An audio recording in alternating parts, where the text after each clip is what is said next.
আসসালামু আলাইকুম রাহমাতুল্লাহ। সত্যের দিশা চ্যানেলের পক্ষ থেকে সবাইকে আন্তরিক শুভেচ্ছা ও অভিনন্দন। আশা করি আল্লাহর অশেষ মেহেরবানিতে আপনারা সবাই ভালো আছেন। সুপ্রিয় দর্শক, আজকে আপনাদের সঙ্গে আলোচনা করব জুম্মার দিনের সুন্নতি আমল সম্পর্কে। রাসূল সাল্লাল্লাহু আলাইহি ওয়াসাল্লাম বলেছেন, দুনিয়াতে মানুষের খুশির দিন তিনটি, দুই ঈদের দিন এবং জুম্মার দিন। এদিন গরিবের হজের দিন, সপ্তাহের শ্রেষ্ঠ দিন। এই দিনে মুমিন মুসলমানের রয়েছে কিছু করণীয় সুন্নত কাজ, যা এখানে তুলে ধরা হলো। 1 নম্বর, জুম্মার দিন নখ কাটা এবং গোঁফ ছাঁটাই মিসকাত। হাতে কাটা সুন্নতি নিয়ম। ডান হাত প্রথম ডান হাতের শাহাদাত বা তর্জনী আঙ্গুল, অতঃপর মধ্যমা অথবা অনামিকা এবং তারপর কনিষ্ঠ আঙ্গুলের নখ কাটা। বাম হাতের কনিষ্ঠ, তারপর অনামিকা, তারপর মধ্যমা, তারপর শাহাদাত, অতঃপর বৃদ্ধা আঙ্গুল এবং সর্বশেষ ডান হাতের বৃদ্ধা আঙ্গুলের নখ কাটা। পায়ের নখ কাটার নিয়ম।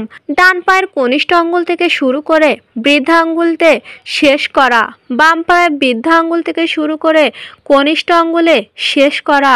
শামেল তিরমিজিন। জুম্মার দিন জামা কাপড় ধোয়া এবং শরীর পাক পরিষ্কার করে গোসল করা।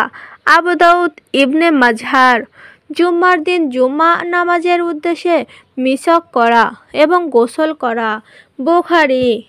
জুম্মার দিন নামাজের উদ্দেশ্যে সুগন্ধি ব্যবহার করা। বুখারী। জুম্মার দিন নামাজের জন্য উত্তম পোশাক পরিধান করা। আবু দাউদ। জুম্মার দিন আগেভাগে প্রস্তুতি গ্রহণ করে পায়ে হেঁটে মসজিদে যাওয়া। আবু দাউদ। শরীরের অযাচিত বগল ও নাভির নিচের লোম পরিষ্কার করা। সুতরাং আল্লাহ তাআলা উম্মতের মুসলিমকে উপরোক্ত কাজগুলো নিয়মিতভাবে আদায় করা, সুন্নতের ওপর পরিপূর্ণ আমল করার তৌফিক দান করুক। আল্লাহর অনুগ্রহের নিদর্শন। বান্দার প্রতি আল্লাহর অনুগ্রহের কথা লিখে শেষ করা যাবে না। আল্লাহ বলেন, বলুন আমার পালনকর্তার কথা।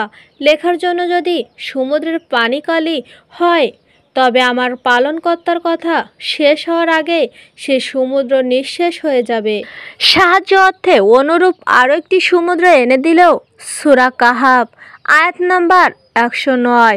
বান্দার প্রতি আল্লাহর অনুগ্রহের কিছু উপমা তুলে ধরা হলো। আল্লাহর শক্তি সীমাহীন। তিনি কখনো কারোর উপকারের মাধ্যমে রিজিক দান করে থাকেন। যেমন তিনি পানিকে উদ্ভিদ গজানোর জন্য কারণ করেছেন, স্ত্রীর সহবাসকে সন্তান সৃষ্টির জন্য কারণ করেছেন। সুতরাং আমরা বৈধ কারণ এবং মাধ্যম গ্রহণ করব, আল্লাহ ছাড়া অন্য কারোর ওপর ভরসা করব না। আবার কখনো তিনি রিজিক দান করেন কোনো কারণ ছাড়াই। তিনি কোনো জিনিসকে হওয়ার জন্য বলেন হও, তখন তা সঙ্গে সঙ্গে হয়ে যায়।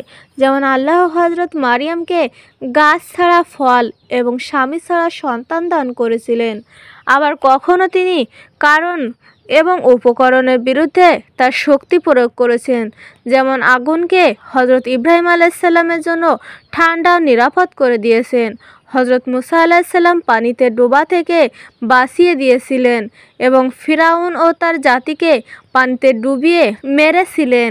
হযরত ইউনূস আলাইহিস সালামকে মাছ ও সাগরের অন্ধকার থেকে নাজাত দান করেন। আল্লাহ বলেন, তিনি যখন কোনো কিছু করতে ইচ্ছা করেন তখন তা কেবল বলে দেন হও, তখনই তা হয়ে যায়। সূরা ইয়াসিন আয়াত নাম্বার 82। পরিশেষে বান্দার প্রতি আল্লাহ তাআলার এত অধিক অনুগ্রহ যে শুকরিয়া আদায় করে তা শেষ করা যাবে না। সুতরাং আল্লাহর প্রতি অনুগ্রহে শুকরিয়া আদায়, তার হুকুম আহকাম পালনে সচেষ্ট হই। আল্লাহ তাআলা মুসলিম উম্মহকে তার প্রতি হুকুম আহকাম বাস্তব জীবনে আমল করার তৌফিক দান করুক। নববর্ষ ও ইসলামের মূল্যবোধ। উৎসাহিত উদ্দীপনের মধ্য দিয়ে নতুন বছরের উৎস নববর্ষ পালন করা সঠিক ইতিহাস পাওয়া যায়।